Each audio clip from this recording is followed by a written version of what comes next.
नमस्कार मित्रांनो, JSIT सोल्युशनमध्ये आपले सर्वांचे स्वागत आहे।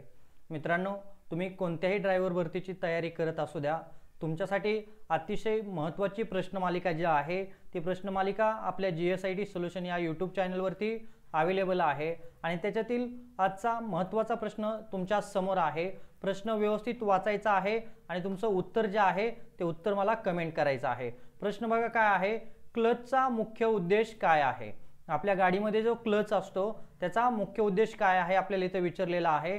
तर वाहनाची गती वाढवणे, ब्रेकिंग सिस्टीम सुधारणे, इंजिन आणि गिअरबॉक्स मधील संबंध तात्पुरता तोडणे आणि इंजिनची पॉवर वाढवणे। तर बघा, तुम्हाला सगळ्यांना या प्रश्नाचं करेक्ट आन्सर माहित असणार आहे आणि याचं करेक्ट आन्सर आहे इंजिन आणि गिअरबॉक्स मधील संबंध जो असतो तो तात्पुरता तोडवण्याचं काम जे आहे तो कोण करत असतो? क्लच करत असतो। हा क्लचचा काय आहे? मुख्य उद्देश आहे। चला, पुढचा प्रश्न मित्रांनो तुमच्या समोर आहे, खालीलपैकी कोणता गिअर सर्वाधिक टॉर्क बल निर्माण करतो? टॉर्क म्हणजे काय? बल किंवा पॉवर। खालीलपैकी कोणता जो गिअर आहे तो जास्त पॉवर निर्माण करतो असं आपल्याला विचारलेलं आहे आणि याचं करेक्ट आन्सर बघा काय असणार आहे। आणि ऑप्शन बघा इथं, पहिला, दुसरा, तिसरा आणि चौथा। याचं करेक्ट आन्सर मित्रांनो कमेंट करा। आणि याचं करेक्ट आन्सर काय आहे पहा, याचं पहिला गिअर जो आहे गाडीमधला तो काय करत असतो? जास्त पॉवर निर्माण करत असतो। त्यासाठी आपण प्रत्येक वेळेला गाडी ज्या वेळेला सुरू करत असतो किंवा फर्स्ट टाइम गाडी आपण चालू करतो त्यावेळेला आपण गाडी पहिल्या गिअरवरती उचलत असतो। चला, पुढचा प्रश्न मित्रांनो तुमच्या समोर आहे, क्लच प्लेट कोणत्या धातूपासून बनवली जाते? आपल्या गाड्यांची जी क्लच प्लेट आहे ती कोणत्या धातूपासून बनवली जाते आपल्याला विचारलेलं आहे। तांबे, aluminium, steel, friction material, coated steel. तर बघा, याचं करेक्ट आन्सर काय आहे? फ्रिक्शन मटेरियल कोटेड स्टील हे याचं काय आहे? करेक्ट आन्सर आहे। मित्रांनो, तुम्हाला कशाही पद्धतीने प्रश्न विचारू द्या तरी त्याची तुम्ही उत्तरं जे आहेत ते उत्तरं हमखास देऊ शकणार आहे। त्यासाठी काय करायचं आहे, तुम्ही अजूनपर्यंत जर आपल्या चॅनलला लाईक, सबस्क्राइब आणि शेअर केलं नसेल तर प्लीज आपल्या चॅनलला लाईक करा, सबस्क्राइब करा आणि सगळ्यात महत्त्वाचं म्हणजे बेल आयकॉनचं बटन क्लिक करा, म्हणजे असेच माहितीपूर्ण नवनवीन व्हिडिओ सर्वात अगोदर तुमच्यापर्यंत येणार आहेत। तर बघा, पुढचा प्रश्न काय आहे मित्रांनो, गिअरबॉक्सचे कार्य काय असते? गाडीमध्ये जो आपला गिअरबॉक्स असतो त्याचा आपल्याला कार्य विचारलेलं आहे। ब्रेकिंग सिस्टीम चालवणे, क्लचची कार्यक्षमता वाढवणे, इंजिनची शक्ती बदलत्या गतीसाठी रूपांतरित करणे आणि वाहन स्थिर ठेवणे। बघा, गिअरबॉक्सचं आपल्याला इथं कार्य विचारलेलं आहे आणि कार्य काय आहे? इंजिनची शक्ती बदलत्या गतीसाठी रूपांतरित करण्याचं काम जे आहे ते काम कोण करत असतं? तर आपला जो गिअरबॉक्स आहे तो गिअरबॉक्स करत असतो। आलं का लक्षात? चला, पुढचा प्रश्न मित्रांनो तुमच्या समोर आहे, प्रश्न व्यवस्थित वाचायचा आहे। प्रश्न काय आहे, सिंक्रोमेशन गिअरबॉक्सचा उपयोग काय असतो? तर बघा, ऑप्शन आहेत, जास्त टॉर्क निर्माण करणे, गिअर बदलताना आवाज कमी करणे, इंजिन थांबवणे आणि क्लच प्लेट उष्णता नियंत्रित करणे। सिंक्रोमेशन गिअरबॉक्सचा उपयोग काय असतो हा आपल्याला इथं विचारलेला आहे आणि याचं करेक्ट आन्सर बघा काय आहे, गिअर बदलताना आवाज कमी करणे हे सिंक्रोमेशन गिअरबॉक्सचे काम असते।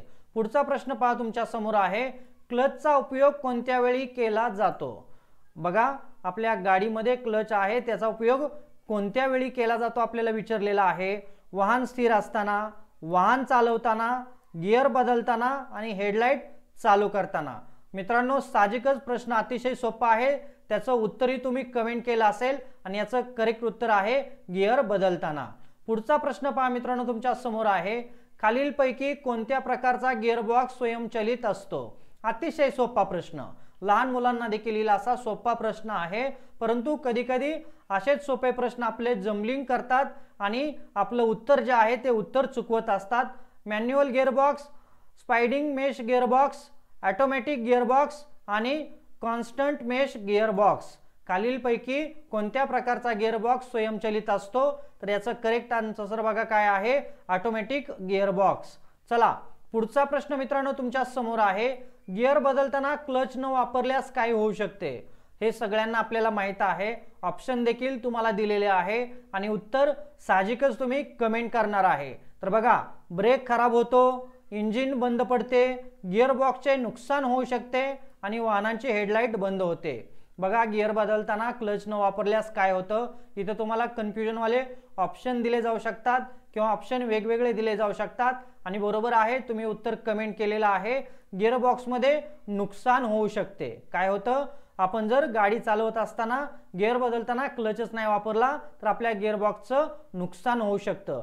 पुढचा प्रश्न मित्रांनो तुमच्या समोर आहे, गिअर शिफ्टिंग करताना कोणता भाग वापरला जातो. बघा आपली गाडी जी आहे त्याचा गिअर शिफ्ट करत असताना कोणता भाग वापरला जातो. Brake pedal, clutch pedal, accelerator आणि हँड ब्रेक. चला अतिशय सोपा प्रश्न आहे आणि याचं करेक्ट उत्तर आहे क्लच पॅडल. चला आजच्या प्रश्न मालिकेतील 180 नंबरचा आणि शेवटचा प्रश्न मित्रांनो तुमच्या समोर आहे. प्रश्नाचं उत्तर कमेंट करण्यापूर्वी माझी एक तुम्हाला मनापासून विनंती राहील, तुम्ही अजूनपर्यंत जर आपल्या चॅनलला लाईक, सबस्क्राईब आणि शेअर केलं नसेल तर प्लीज आपल्या चॅनलला लाईक करा, सबस्क्राईब करा आणि सगळ्यात महत्त्वाचं म्हणजे बेल आयकॉनचं बटन दाबायला विसरू नका मित्रांनो.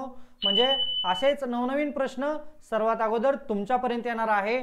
आणि बघा ऑप्शन काय आहेत, ऑइल, हवा, फ्रिक्शन मटेरियल आणि व्हायब्रेशन डंपर. तर बघा क्लच प्लेट आणि फ्लायव्हील मध्ये काय असते हे आपल्याला इथे विचारलेलं आहे आणि याचं करेक्ट आन्सर आहे बघा फ्रिक्शन मटेरियल जे आहे ते फ्रिक्शन मटेरियल क्लच प्लेट आणि फ्लायव्हील मध्ये वापरले जाते किंवा असते. तर बघा मित्रांनो अशाच पद्धतीच्या नवीन प्रश्नांबरोबर आपण पुढच्या लेक्चरमध्ये भेटणार आहोत. जय हिंद, जय महाराष्ट्र.